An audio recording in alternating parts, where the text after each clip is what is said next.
Welcome back, everybody. It's a brand new episode of 5 Minute Majors. I'm your host, Derek Harper. Let's get going right here with the championship series in each of the three leagues. The QMJHL seems to be the most lopsided at 2-0 Moncton right now after they won both on their home ice. The Wildcats have shown their prowess all season with just dominant performances and really sitting in the 1 and 2 spots in the CHL all year long. So we'll see what happens there, but I think Moncton will cruise to victory there. On the in the OHL, it is 2-1 London, and London has always been a very powerful contender. It seems like they're in the championship series every year almost. Not every year, but seems like it. Um, and then in the WHL, Medicine Hat is up 2-1 there at a resounding 6-0 thumping of the Spokane Chiefs Tuesday night. I think London takes the OHL, and I think Medicine Hat takes the dub. So I think it's going to be a Medicine Hat, London, Moncton, and then obviously the host Rimouski Oceanic, who is actually Moncton's opponent right now in the QMJHL Championship Series. So basically, even though they may lose to Moncton, they're still getting in because they're the host. So they will have a chance at redemption should they falter in this series and be able to win it on home ice. So we'll see what happens there. We saw that not too long ago with the Saginaw Spirit, actually just last year when the OHL hosted and Saginaw won it in their home building.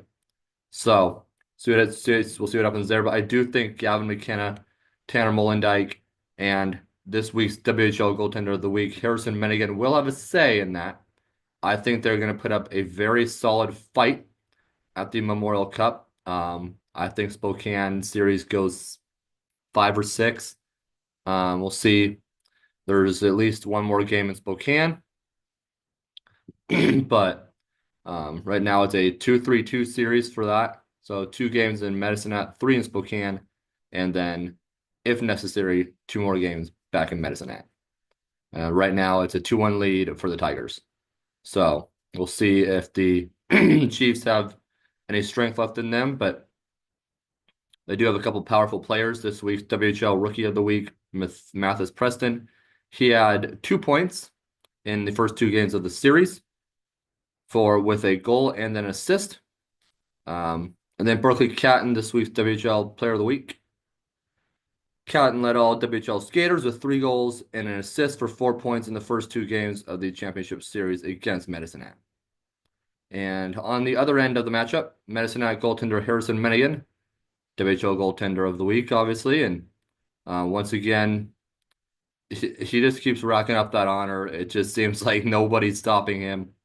The 20-year-old went 1-1, 0-0 with a 3.50 goals against average, 887 save percentage, and 55 saves to open up the championship series. It is the 6th time this season he's earned the weekly award, in addition to Goaltender of the Month honors back in January and March. So congratulations to him. Um, and then the other news, the Penticton Vs have made their selections and the expansion draft for next season. However, they are yet to get their other 2 selections as Medicine Hat and Spokane got an extension on their deadline because obviously they're playing against each other in the WHL Championship Series. But it'll also throw a wrench in things in the next few years because the Kelowna Rockets are hosting next year in the WHL. I still think there should be 4 major junior leagues, and maybe we'll see that. Maybe we'll see something with the USHL one of these days. Maybe. I have no basis on that. There's no evidence, no rumors. I'm just spouting maybe scenarios. Because I still think it'd be better to have 4 champions at a neutral site than a host team.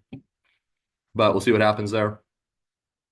But back to Kelowna hosting the Memorial Cup next year after, unfortunately, COVID killed their chances in 2020. So it's what it is. Past is the past, but they are thankfully getting another shot. And then it'll be interesting to see after them who gets it once it returns back from the OHL and QMJHL. But on that topic of Kelowna hosting, their next door neighbor now, the Penticton Vs, they'll likely be scouting to see how the Rockets are doing it.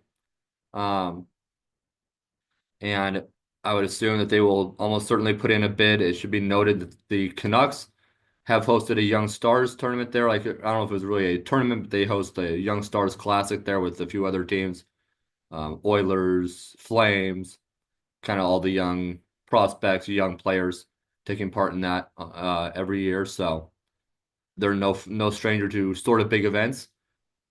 So I mean, it seems almost a no-brainer that the V's would host an event there like that. Um, maybe the Canucks would help them.